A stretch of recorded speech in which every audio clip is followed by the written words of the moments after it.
ক্ষমতার জোরে সবকিছু কিন্তু হয় না, আর চিরকাল কারুর ক্ষমতাও থাকে না। এখন এই তৃণমূল সরকারের ক্ষমতা চলে গেছে, এখন আরজি কর নিয়ে প্রত্যেকটা ডাক্তারই মুখ খুলতে শিখেছে, এবং তারা তাদের ক্ষোভ, তারা সেই সময় যে জিনিসগুলো দেখেছে বা যা যা ঘটনা ঘটেছে, তারা এখন প্রকাশ্যে নির্ভয়ে এই কথাগুলো বলছে। তখন তাদের মুখ আটকে রেখে দিয়েছিল, তাদের খুনের হুমকি দেখানো হয়েছিল এবং তাদের সঙ্গে খুব খারাপ ব্যবহার করা হয়েছিল। তারা যখন অন্যায়ের প্রতিবাদ করতেন, তাদের মেরে ফেলার হুমকি পর্যন্ত দেয়া হয়েছিল। কিন্তু কিছু কিছু আছে যারা প্রতিবাদ করতে জানে এবং সৎভাবেই চলতে ভালোবাসে। সেই রকমই আজকে একজন ডাক্তারবাবু মুখ খুললেন, ডাক্তার তাপস প্রামাণিক। তিনি সেই দিন যা যা ঘটনা ঘটেছিল তার সম্পূর্ণ না জানলেও, এবং তিনি ডিউটি করাকালীনই এই ঘটনা ঘটেছিল। তিনি কিন্তু এই ঘটনা তিনি তখন ডিউটিরত অবস্থায় থাকতেও তিনি যে ডিপার্টমেন্টে ডিউটি করছেন সেই ডিপার্টমেন্টে না, এটা অন্য ডিপার্টমেন্টের ঘটনা। কিন্তু তিনি তো আরজি করেই ছিলেন, কিন্তু তিনি কিচ্ছু ঘুণাক্ষরেও সেই রাতের ঘটনার টের পাইনি, আর সেই রাতে উনি ডিউটিরত অবস্থাতেই ছিলেন। উনি কথাও জানিয়েছেন সেদিন ওনার ডিউটি ছিল না, কিন্তু অন্য আরেকজন ডাক্তার না আসাতে তাকে সেদিন ডিউটি করতে হয়েছে।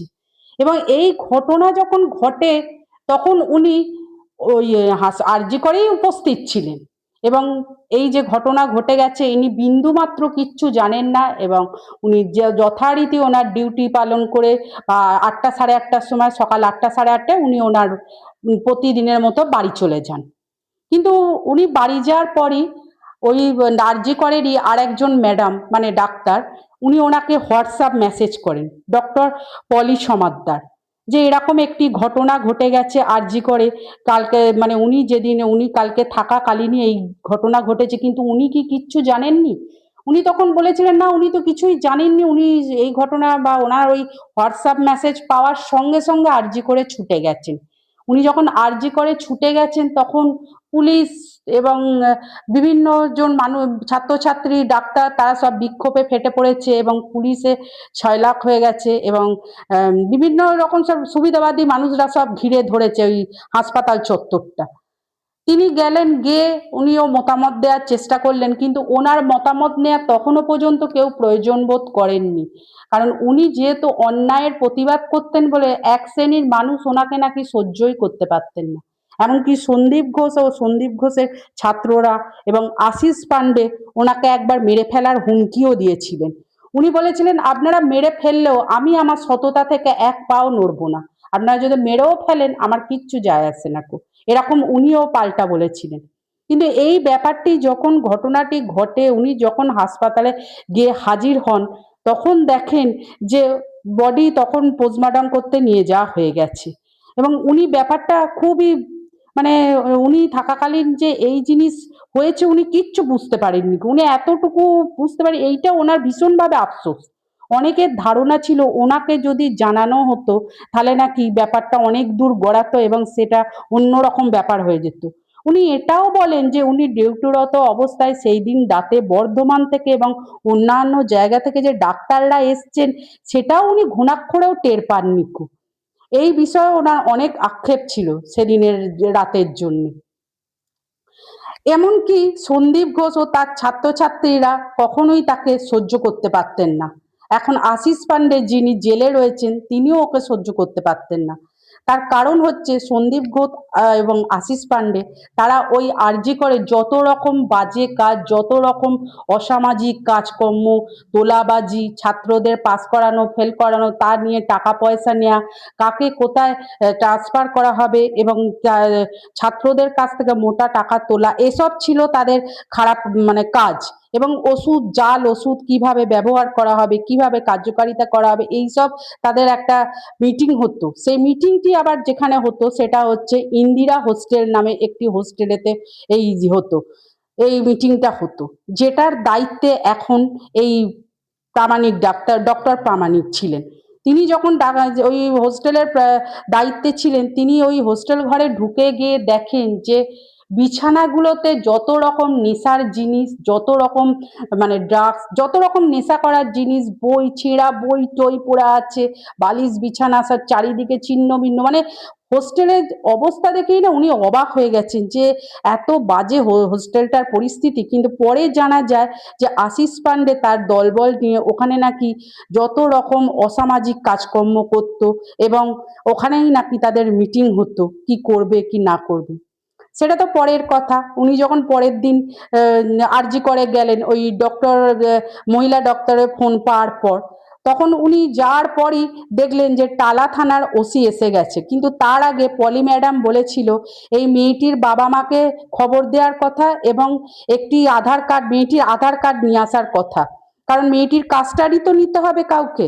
যে কিন্তু তার বাবা মাকে কোনো রকম খবর দেওয়া হয়নি, কেউ সে বিষয়ে এগিয়ে যায়নি। তার বাবা মাকে খবর দেওয়ার বিষয়ে বা আধার কার্ডটা নিয়ে আসার বিষয়ে কেউ কোনো রকম তৎপরতা হয়নি বা তাকে ওনাকে সাহায্য করেনি। কিন্তু সেই জায়গায় দেখা গেল টালা থানার পুলিশ এসে ওই মেয়েটির কাস্টাডি নিলেন এবং কাগজপত্র তৈরি করে মেয়েটির বডিটা পোস্টমর্টমে পাঠিয়ে দেওয়া হলো।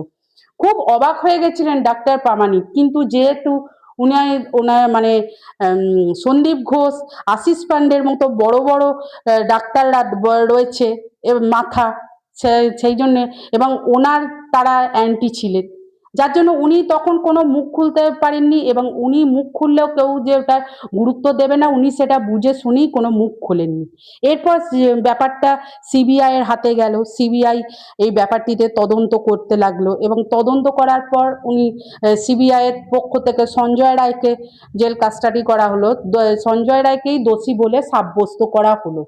কিন্তু সবাই বুঝতে পেরেছিল এই কাজটা সঞ্জয় রায়ের একার পক্ষে নয় এবং সঞ্জয় রায়ের পক্ষে কখনোই সম্ভব না একটা মেয়েকে ওইরকম ভাবে ছিন্ন ভিন্ন ভাবে খুন করা। আমরা তো জানি মেয়েটাকে কিভাবে খুন করে, এমনকি তার চোখের কোনা দিয়েও রক্ত জমেছিল, রক্ত বেরোচ্ছিল, কিভাবে মেয়েটাকে মারা হয়েছিল। ওই মেয়েকে, ওই একটি মেয়েকে ওইভাবে একটি ছেলে কখনো মারতে পারে না। কিন্তু সেই বিষয়ে উনি আর কোনো মুখ খোলেননি, কারণ ওনাকে এক পক্ষ সহ্যই করতে পারতেন না, যেহেতু উনি অন্যায়ের এগেনস্টে ছিলেন, অন্যায়ের প্রতিবাদ করতেন বলে। এরপর যখন সিবিআই আসে, সিবিআই কে বলা হয় যে এইটা এই বিষয়ে তদন্ত করার কথা। কিন্তু সিবিআই ওনাকে বলে হ্যাঁ আমরা যথেষ্ট তদন্ত করেছি এবং যারা যারা দোষী তাদের ডাকাও হয়েছে, আমরা সব রকম ব্যবস্থাই নিয়েছি। কিন্তু যখন ডক্টর প্রামাণিক প্রশ্ন করে যে কিভাবে কিরাম ব্যবস্থা নিলেন, আমরা তো কিচ্ছু জানতে পারলাম না এবং মিডিয়াও কিছু জানতে পারলো না। ওনারা বলেছিলেন যে এটা যেহেতু তদন্ত চলছে এখন আমরা কোনোভাবেই মুখ খুলতে পারবো না। শুধু তাই নয়, এর করাপশন কেসটাও, করাপশন যে কেস সেটাও সিবিআই এর হাতে গিয়েই পড়লো। কিন্তু ওই দিন শোনা যায় মমতা ব্যানার্জি কলকাতায় ছিলেন না, উনি ঝাড়গ্রামে ছিলেন। কি কথা হয়েছিল সেদিন রাত্রি 2টো পর্যন্ত আইপিএস বিনীত গোয়েলের সঙ্গে, যাতে আরজি করে তদন্তভার সঠিক পথে এগোয় সেই কথা, নাকি আবেশ ব্যানার্জিকে বাঁচানোর কথা? কারণ এই যে আরজি করের ঘটনাটা ঘটেছিল, ডাক্তার প্রামাণিক যে কথা বলেছেন যে এটা সম্পূর্ণ মমতা ব্যানার্জি এবং অভিষেক ব্যানার্জির মদতেই এই ধরনের ঘটনা ঘটেছিল এবং ধামাচাপা দেয়া হয়েছিল তারই পরিবারের আবেশ ব্যানার্জি, তারই ভাইপোকে বাঁচানোর জন্য। এরকমই মনে করছেন আরজি ডক্টর তাপস প্রামাণিক। আমরা যদিও বা সঠিক কিছু জানি না, তাও আমরা আন্দাজ করছি। যদিও বা সংবাদ মাধ্যম এবং তাপস প্রামাণিক একান্তেই বলেছিলেন সিবিআই কে এই বিনীত গোয়েল, ইন্দিরা মুখার্জি এবং আরেকজন যে পুলিশ সুপার ছিল তাকে তাদের ফোন আপনারা বাজেয়াপ্ত করুন এবং তার সঙ্গে মমতা ব্যানার্জির ফোনও বাজেয়াপ্ত করার কথা বলা হয়েছিল। কিন্তু সেই মুহূর্তে সিবিআই কোনো রকম কর্ণপাত করেননি, কারণ সেই মুহূর্তে মমতা ব্যানার্জির রাজত্ব চলছিল, যার জন্য কেউ সাহস পায়নি কো। এখন তো সম্পূর্ণ সত্যিটা তো বেরিয়ে আসছে, এখন তো কিচ্ছু করার নেই। এই বিষয়টা তো এখন দেখা যাক শেষ পর্যন্ত কি হয়। সিসি ফুটেজ সম্পর্কে ডক্টর প্রামাণিককে জিজ্ঞেস করা হলে উনি বলেন এই সিসি ফুটেজের ক্ষেত্রেও গলতি আছে যেটা সিবিআই করেছে এবং অনেক ভুল তথ্য সিসি ফুটেজ সম্পর্কে দিয়েছেন। কারণ সিসি ফুটেজে দেখা গেছে যে গার্মেন্ট মানে আউট অফ গার্মেন্ট মুখে কালো মাস্ক দিয়ে কিছু মানুষ যাতায়াত করছে সেই দিন রাতে, সেই মুহূর্তে যাতায়াত করছে। কিন্তু এরা কারা? আর প্রথমত আর দ্বিতীয়ত এই কালো মাস্ক আরজি করে কখনোই প্রচলন নেই, কারণ ডাক্তারদের ক্ষেত্রে মানে হালকা নীল এবং সাদা এই দুটি মাস্কই পরা হয়। কিন্তু এই ক্ষেত্রে কালো মাস্ক পরা এবং আউট অফ গার্মেন্টস এই লোকগুলি কে? এবং পা টিপে টিপে দেখা যাচ্ছে সিসি ক্যামেরার সামনে দিয়ে তারা চলে যাচ্ছে কিসের জন্যে? তারা যদি দোষী না হয় তাহলে পা টিপে টিপে কেন যাবে? এই কিছুদিন আগেই আমরা যে ঘরটি এতদিন বন্ধ ছিল, যে ঘরটি তদন্ত কাজ চলাকালীন সিবিআই খুলেও দেখেনি, সেই ঘরেতেই অভিষেক গাঙ্গুলি হঠাৎই ঢুকে পড়েন তদন্ত করার জন্য, এবং তিনি একটি রক্তমাখা গ্লাভসও পান, যে গ্লাভসটি উনি কোনো রকম সদুত্তর দিতে পারেনি এটা কিসের বা কি কারণে, বা ওটা কি অভয়া খুনের দিনই কি এই গ্লাভসটি পরা হয়েছিল সে বিষয়েও উনি কিছু বলতে পারেন। কিন্তু সেদিন রাতে একটি ঘটনা ঘটেছিল। অভিজিৎ গাঙ্গুলি যেদিন এসছিলেন ওনার কাছে একজন নার্স গিয়ে কয়েকটি ভিডিও ফুটেজ ওনাকে দেখায় এবং বলেন যে আমার কাছে কিছু ভিডিও ফুটেজ আছে, দরকার আমি সেগুলো আপনাকে দেখাতে চাই। কিন্তু বলে যে আরো যেগুলো ছিল সেগুলো ওনাকে চাপ দিয়ে সেই ভিডিও ফুটেজগুলো নাকি ওনাকে ডিলিট করানো হয়, এরকম কথাও বলেন। ডক্টর প্রামাণিক বলেছেন সে নার্সকে আমি চিনি, কিন্তু তার কেরিয়ারের কথা চিন্তা করে এবং তার জীবনের কথা চিন্তা করে আমি তার নাম এই মুহূর্তে প্রকাশ করতে পারবো না। হয়তো সেদিনের সেই ফুটেজগুলো সত্যিই উনি তুলে রেখেছিলেন এবং তিনি জানতেও হয়তো পেরেছিলেন যে অভয়ার সঙ্গে বড় ধরনের কিছু ঘটনা ঘটছে। কারণ ওই নার্স যদি বলেন যে ছবিগুলো তুলে রেখেছিলেন, কারণ এটা আশ্চর্যর কিছু না। ওই নার্স যেখানে কর্মরত অবস্থায় ছিলেন ঠিক সেই জায়গা তার সামনাসামনি সিঁড়ি, এবং সেই সিঁড়ি থেকেই অভয়ার দেহটা নামানো হচ্ছিল, যেটার প্রত্যক্ষ দোষী ছিল ওই নার্স, এটাও জানা গেছে। এবং উনি ভিডিও ক্যামেরা সেই মুহূর্তে করলেও করতে পারে। এখন দেখা যাক সেই রাত্রে যারা যারা পার্টি করছিল এবং যারা যারা প্রত্যক্ষদর্শী তাদের কি শাস্তি দিতে পারবে অভয়ের মা রত্না দেবনাথ? এখন সেটা আমরাও দেখতে চাই এবং জনতাও দেখতে চায়।